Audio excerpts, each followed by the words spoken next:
You are listening to the Disney Dream Girls, an unofficial Disney Theme Parks podcast, and this is show number 432 for Sunday the 13th of November 2022. Where dreams begin. Hello and welcome to this week's Disney Dream Girls. My name is Michelle Young, and together with my jolly good chum Jane Phipps, we are your guides to the place where dreams begin. Hello there, Jane. Hello there, Michelle, and how are we?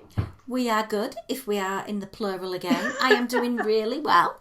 It's Good. been a busy start to November.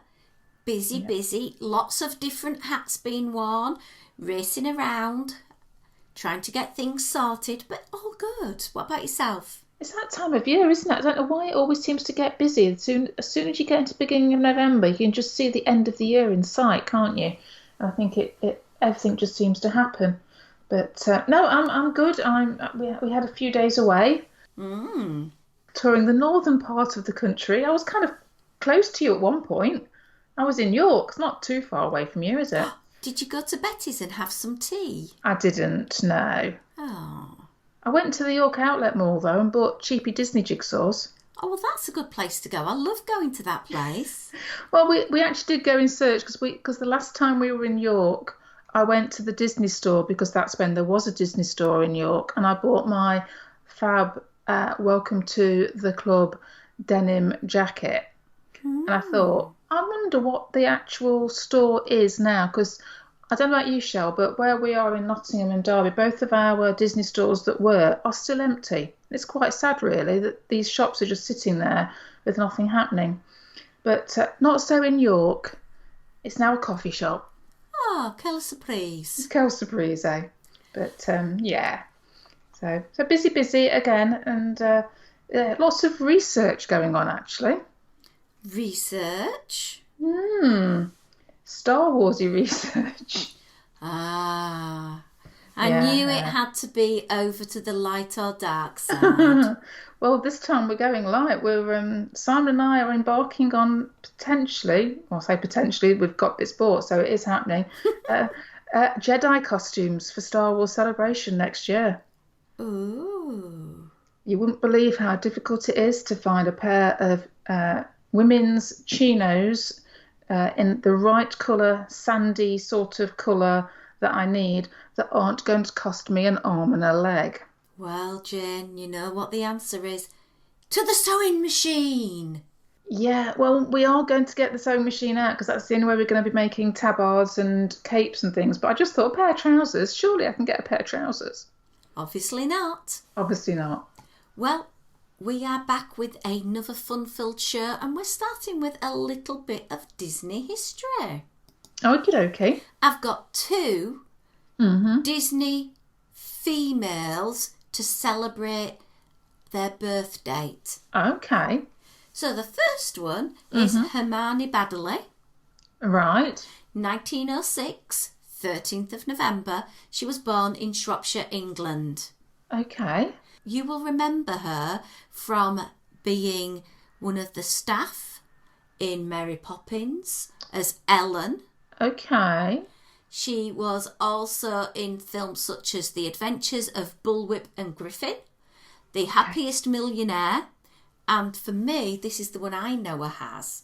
She was the voice of Madame Adelaide Bonfamille, the owner of Duchess and her kittens in The Aristocats. That's probably where I know her best from as well then. Unless you watched a lot of the sitcom Bewitched, because she was also Samantha's beloved childhood nanny, Elspeth. Oh, okay. I do remember watching Bewitched a little bit before my time. I did like to watch it every now and again, because it did sort of pop up on the old TV every now and again. Now, you could not get a more diverse career path than for the next person. Born on the day, 13th of November, the year Disneyland opened, 1955. Actress Whoopi Goldberg. Oh, wow. The voice of Shenzi the hyena in both Disney's The Lion King and The Lion King 1.5, was born in New York City. She also is very well known for her role in the 1992, yes guys, I feel that old too, comedy Sister Act. Oh, and so much more. But yes, very iconic role there. And yeah, a career that I think probably most of us know quite well, I would have thought. Yeah. I always remember her for Ghost, and I know it's not Disney, but she acted her pants off in Ghost. Yeah. That's, you know, that I used to own Ghost on, I want to say VHS. Oh God, blimey. And I lent it to somebody and I never got it back. Wasn't me. No, this is a long time ago, Michelle. It's like, oh, I really ought to get it on DVD, didn't I? I'm sure I can watch it on a streaming service. I don't know why I need to buy it now. Yeah. The great thing about streaming services, you don't need a big, massive bookcase full of DVDs or VHSs, but have I actually dispatched mine? No, they're in the loft. They're there. I still have them, even my much beloved 2 VHS copies of Song of the South. Oh wow, they are prized. I must admit, we have a cabinet, and although Simon has very methodically gone through, and they are very organised, and he's got rid of all the cases, so they're just on little slip things now. So yes, we do have a rather large DVD/Blu-ray collection, and I haven't got Song of the South. I know that much. I must admit though, Jane, if I'm thinking back, to be honest, I now can't recall the last DVD I bought. It's sort of like going into distant history. Oh no, it's something that we do kind of semi-regular, and it's normally something like a Marvel or a Star Wars. So I think the last thing it might have been like Spider-Man No Way Home, something like that. We bought. Yeah, no, I'm probably talking a good 2 years, 2 to 3 years, definitely pre-COVID time. No need for it, OSCC now. Well, no, because I've got all of these streaming services that is fulfilling my watching needs. And I must admit, at the moment, because it was the 100th anniversary of Howard Carter's discovery of the tomb of Tutankhamun, I have gone cray-cray for anything to do with ancient Egypt at the moment. Oh, wow. Okay. I have binged watched loads of the stuff over there on National Geographic, on Disney Plus, and I highly recommend everybody doing, because some of the finds that they have found and the new technology they're bringing into the past finds from, the original tombs that thousands of years ago, it's just staggering to sort of think, and it makes me think, will somebody be digging up somewhere around my house and finding my collection of Starbucks mugs, or my collection of Vinylmation or popcorn buckets in the future, and thinking, oh, did this lady worship a cult of big-eared mice? It would be very interesting, wouldn't it, to be the fly on the wall, so to speak, in many, many, many years' time, and see what people actually make of our little obsessions. Completely. They'll think I'm completely gaga with the Starbucks mugs, especially as the set is getting even bigger in number, because I have just been able to acquire via friends the Disneyland Paris Marvel one. So I'm really excited about the Walt Disney Studios one flying its way on the old Royal Mail to me now. It's a very exciting time, Jane. Although, can I just say, Michelle, you have sort of given me a little hobby, because every time I walk into a Starbucks, I immediately have to look at the mug selection just to see what's on the shelf, because there might be something that you haven't got, and I feel compelled. It's like some strange obsession that you've kind of indoctrinated into me. Do you know what? While you're making that confession, you're not the only friend of mine that does that. It's bizarre. And I think that is the wonderful thing about our community that we have got in the Disney community, because people know you like a particular thing, and I get random messages saying, have you got this? Oh, do you fancy this? Sometimes from one of my friends, I just get random pictures of Snow White outfits or dresses or skirts or handbags or earrings, and it's like, do you want? And it's like, at some point I have to actually turn around and say, no, I need to save my money. Don't send me temptations. Yeah, I must admit, I was in a little Starbucks on the way home at the weekend, and I did see some nice little mugs and things, and there was the little hanging decorations, and my thought process did turn to you, but I walked quickly past and out the door. Oh, bless you. Well, while we're talking about money and our ridiculous spending habits at the moment, I thought I'd mention something that caught my attention when I was scrolling around on Shop Disney USA. Oh, now you're going to tempt me with something that's in the US and we can't get over here, isn't it? Kind of, but not quite. Oh, okay. Tell me more. So, yes, we can't get this, Jane. I will tell you that. However, this is for our lovely American friends if you haven't got this and can be very disciplined to literally just do the absolute minimum. If you have not already got the Disney Visa card, if you get the Disney Visa card, you get $100 statement credit after your first purchase with a new Disney Visa card. It's like $100 cashback. So for me, I'm sort of thinking, right, I'll buy my first item, wait for that $100 statement credit, then I'd go and spend that statement credit, and then I'd cut the card up. Yeah. It's free money, isn't it? I don't need the temptation. However, if I was really good with my willpower, if you are a card member and you have one of these lovely Disney Visa cards, which we can't get, you can get 10% on select purchases from shopdisney.com. So, see, that's a nice little incentive because that's the sort of cashback and little reward schemes that I would be interested in a credit card. And you can actually get that discount on the Disney Cruise Line. Oh.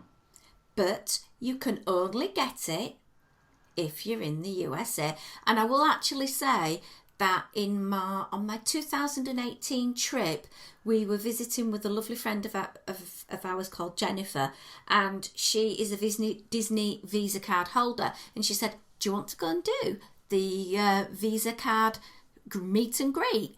And we actually went in the back of an entrance and got a meet and greet with Mickey and Minnie just because she had that card. Oh, I wonder if they're still doing things like that then. So I haven't heard if they've come back yet through COVID times, but it is handy to sort of think we've got to be very savvy at the moment with all the financial crisis and the prices at Disney going up. If you can get a discount and if you can get your way around being really, really good and not putting loads of unwanted things on it just for the sake of it. But I thought that was really good. And another example I've got of my shrewd, canny shopping is, you know, your Christmas tree, because they're all going to be going up now, aren't they? Yeah. Well, my cats have destroyed my Christmas tree skirt. They have decided to eat the pom-poms that were on Mickey's waistcoat. So I was looking the other day, and on Shop Disney, I'm not kidding, I'm looking at the best part of $70 plus. Yeah. Well, I must admit, it's one of those purchases that I've eyed over the years, and every time I see it, I'm going, oh, I just can't justify that. Yeah. Yeah. Well, Asda have got them in their store right now or online, and they cost between £12 and £18. So that's under $20 for our American friends for a lovely Disney-themed tree skirt. And even if it only lasts one season, it is still 5 times, maybe 6 times cheaper than the ones on Disney Store. Right. I'm just writing that down now, Michelle, as we speak. Asda Christmas tree skirt. Thank you. I shall be looking that up in a little while. You see, I love to help people save their money because, you know, we all know Disney is getting more and more expensive. Anyway, we have been recording nearly 15 minutes, Jane, and I have not mentioned any decadent, delicious food. Decadent, delicious. Come on then, what we got? Well, it's really tricky for me at the moment because, one, I am dieting like stir crazy because I've got to fit into my officer uniform for Remembrance Sunday. And having done a trip to Disneyland Paris, 2 weeks in Walt Disney World and a cruise since I last wore it in May, it is a tad snug. Oh dear, okay. So I am using my willpower to good effect at the moment to make sure on Sunday I can not only fasten my outfit, my uniform jacket, but I can actually manage to keep my arm up to do a 1 minute salute during the 1 minute silence. Ah, okay. So not only have you got to get in it, you've got to move in it as well. Absolutely. And at the moment, talking about food is a really tricky thing because I'm on a 24-hour fast, so I'm absolutely starving. Okay. But Disneyland... You can do it anyway. Yeah. Disneyland has gone absolutely gingerbread crazy. Yes. And one thing that even over at Walt Disney World, you will know that Disney chefs pride themselves on producing gingerbread houses, gingerbread carousels, gingerbread shingles, gingerbread cookies, in as many different ways and forms as they can to entice us, because we all know the flavour of gingerbread, in my humble opinion, is gingerbread. Prove me wrong, anyone, although I might actually have to say the absolute best combo would be a gingerbread waffle cone filled with peppermint ice cream from the Gibson Girl in Disneyland, but they don't yet sell that. That would be a good combo, though, wouldn't it? That would be amazing, Jane. Very Christmassy. That's almost worth paying nearly £6,000 to get there for Christmas. So a little bit, a little bit extreme, Michelle, just to get that sort of flavouring in it, really. Yeah. Best places to see your gingerbread over in Disneyland, of course, you have got the extravagant display in the ballroom scene in Haunted Mansion, where you have got a £300 creation with moving parts. That takes the team 20 days to create. I must admit, these creations that they do are phenomenal. Absolutely. I wouldn't know where to start, but that's because I'm not a pastry chef. But even so, the planning that must go into these, I wonder if they 3D model them before they actually start construction. It'd be really, when they're doing these Imagineering story type programs for Disney Plus, could we have one on how they make all these gingerbread creations? That'd be really interesting. I think that would be, yeah, absolutely. You can go on the Haunted Mansion holiday through January 8th if you want to have some post-Christmas gingerbread feelings, as well as pre-Christmas as well. Now, not to be outdone, you can also pop into the Grand Californian Hotel from the 14th of November. So listening on the 13th, it's the very next day. Get that reservation in the park so you can go over there. Now, they are not to be beaten by the Haunted Mansion. Oh no, they've decided to put on a display of £600 of gingerbread, £600 of powdered sugar, £250 of fondant, a pound of pixie dust, and 25 hidden Mickeys in their fantastic gingerbread spectacular in the lobby. Again, it's just the planning and the phenomenal amount of how do you start to make £600 of gingerbread? It just boggles my mind. It does. I've been watching a lot of bakery programs as well, and looking at the scale that they do these things, it's just intense, and it does take them a long time. I imagine they will start planning out the following years, probably as soon as January. But for those of you who are sort of worried about the gingerbread going to waste at the end of the season, I do believe that these are taken off-site and parts of the gingerbread are able to be used for the bees.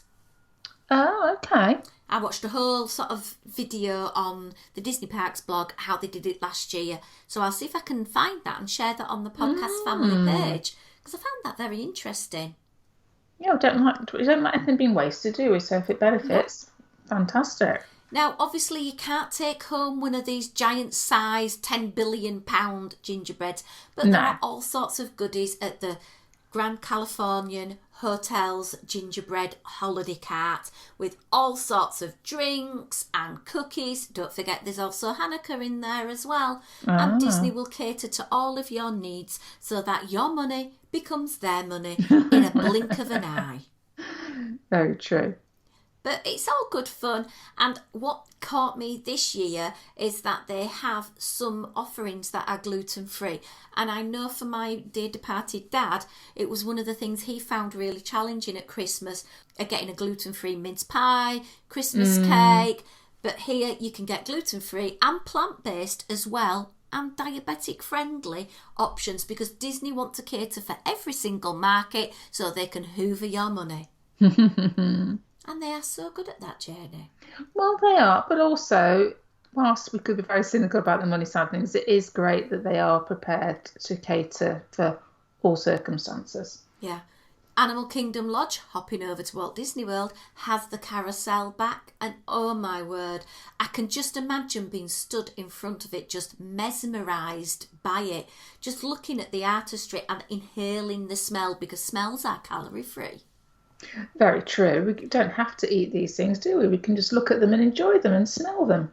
Absolutely. So yeah, everything is going gingerbread crazy at the moment, which is a delight, and you can go and buy all sorts of things that you possibly never realised you wanted, such as in the Contemporary, you can buy a 5-legged goat cookie for Christmas. Okay. A bit Mary Blair. I'm happy for that.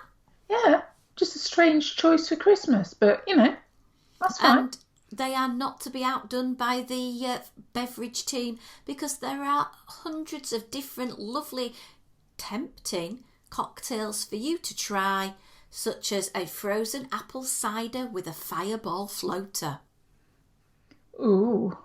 That sounds very decadent. It seems to be the word of the show today, doesn't it? Decadent. Decadent and delicious. Absolutely. There's also over on the Disney Parks blog the Disney Eats Foodie Guide to Holiday Delights at Walt Disney World, and it has absolutely been won by the cookie they show on the first page, because it's a circular cookie with like green and red sprinkles, a splodge of icing with 3 buttons, a marshmallow with 2 eyes, 2 arms coming off the marshmallow, and a hat because the snowman has melted. Which obviously, being in Florida, he would do. Yeah. Yeah. But I think that's a really nice idea for those people who want to go back on our blog and look back at, we have got a recipe on there which matches the sugar cookie recipe from Walt Disney World, and you can recreate that very cookie yourself. Actually, that would be really easy to do. A bit of licorice, a bit of marshmallow, a bit of white icing. Yeah, actually. And there's just so many things available. Disney Springs is going really for it with Amorette's producing special cakes. You have got Deluxe Burger with special burgers. You've got Everglazed donuts with donuts. Even the very high-end Ganachery has gone crazy for it as well, with a super cute Minnie Mouse ears with antlers, all in chocolate. Oh my word. Yeah, there's some very, very cute offerings, some lovely themed things going on this year, I have to say. But you know my new love, Jane? Gideon's Cookies. Oh yes, yeah, what are they doing? Cookie Vom Krampus. A decadent, and this is their word, not mine, a decadent triple chocolate cookie infused with peppermint and covered in cool chocolate mint. I cannot wait to the next time I eat one of those cookies. It might take me about 4 or 5 days to finish one, but loving it. Loving it. I think, though, at the place for people who would like an adult beverage is going to be Jock Lindsay's Holiday Bar. Notice what they've done. Not hanger, holiday. Oh, of course. Oh, you know what? You said that and I didn't pick up on it. Well, that's why I picked up on it for you, Jane. Thank you, because I need to be told these things. Yeah. There is a Yule Mule, which is one of my favourite alcoholic beverages because it's made from Bombay Sapphire Gin, Fever Tree Ginger Beer, cranberry juice, rosemary simple syrup, and a holly leaf sugar garnish. Oh, okay. That sounds good as well. So there's literally pages and pages of delight and tempting pictures that is making my tummy go, rah! Yeah, I mean, there is just, I can't believe actually how much stuff and goodness is coming out of all sorts this year. It just does it seem more than normal? I don't know, but it just seems I think it's just because everything's landed all at once, hasn't it? So you seem inundated with everything at the moment. Absolutely. Now, when you've eaten all of the cookie treats and everything that Michelle's tempted you with, Disney are now starting to cater for those people of all sizes. So that if you overdo your Christmas indulgence, Disney is now, in the UK particularly, catering for the larger person on their website. And I am so, so grateful for that.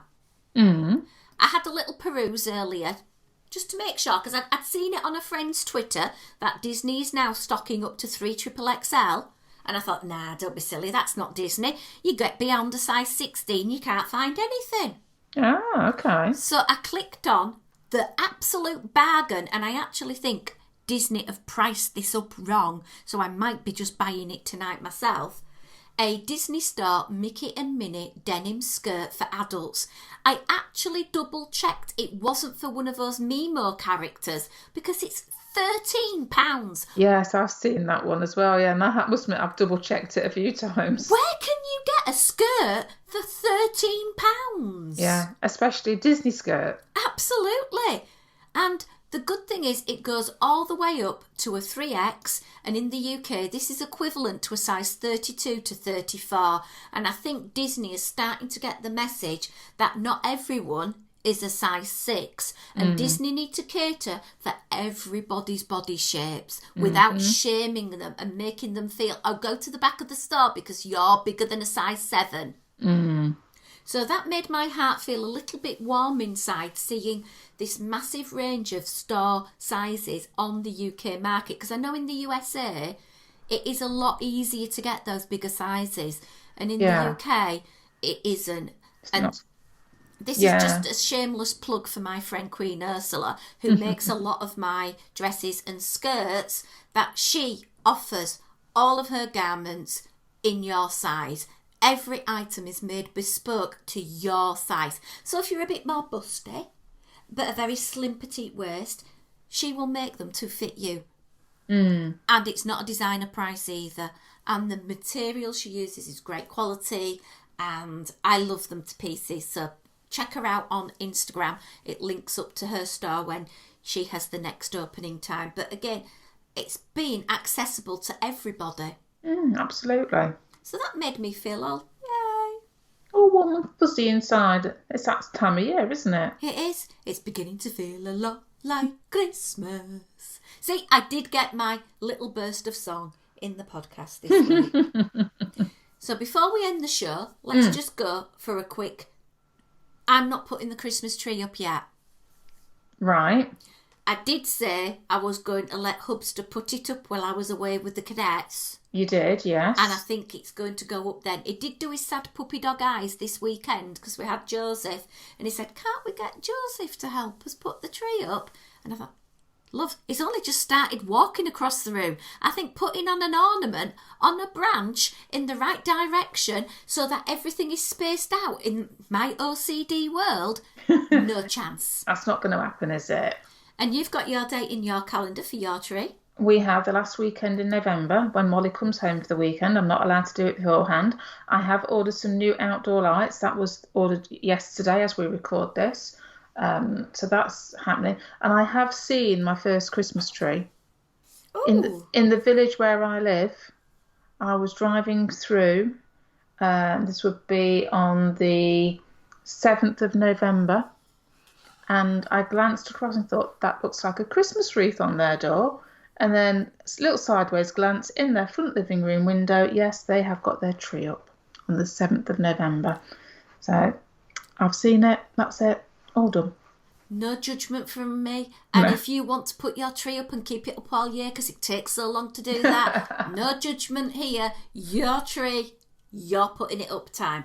I know a lot of our American friends tend to wait for Thanksgiving to be over, and it's really interesting when you talk to American friends and sort of explain to them, oh no, we have turkey on Christmas Day. Yes. Or we have chicken if you're like me and you'd cook turkey properly. It always tastes like something really dry. But yeah, absolutely. So let's round off this show here and now. If you want more audio, why don't you pop on over and support us via Patreon, patreon.com/Disney Dream Girls. You will find a whole host of shows available for you, and we will be hopping off in a moment to record an extra special show for the month of November with some trip planning secrets coming your way straight for our Patreons. You can find us on Twitter and Instagram @DisDreamGirls. And our last plea to help us, please guys, please share our link with your Disney loving friends so that our world of Disney can become your friends' world of Disney, because it really does help other people find our little old show where we just chirp on about Disney. Anyway, last but not least, I am going to be signing off the Disney Dream Girls Christmas Ornament Exchange on Monday the 14th. So if you want to participate, go on over to the Disney Dream Girls podcast family on their Facebook, find the pinned post at the top of the page, add your name, and we will match you up with somebody, and you can do a little bit of Disney gifting to someone that you may or may not know. But until next time, it's a goodbye from me. And goodbye from me.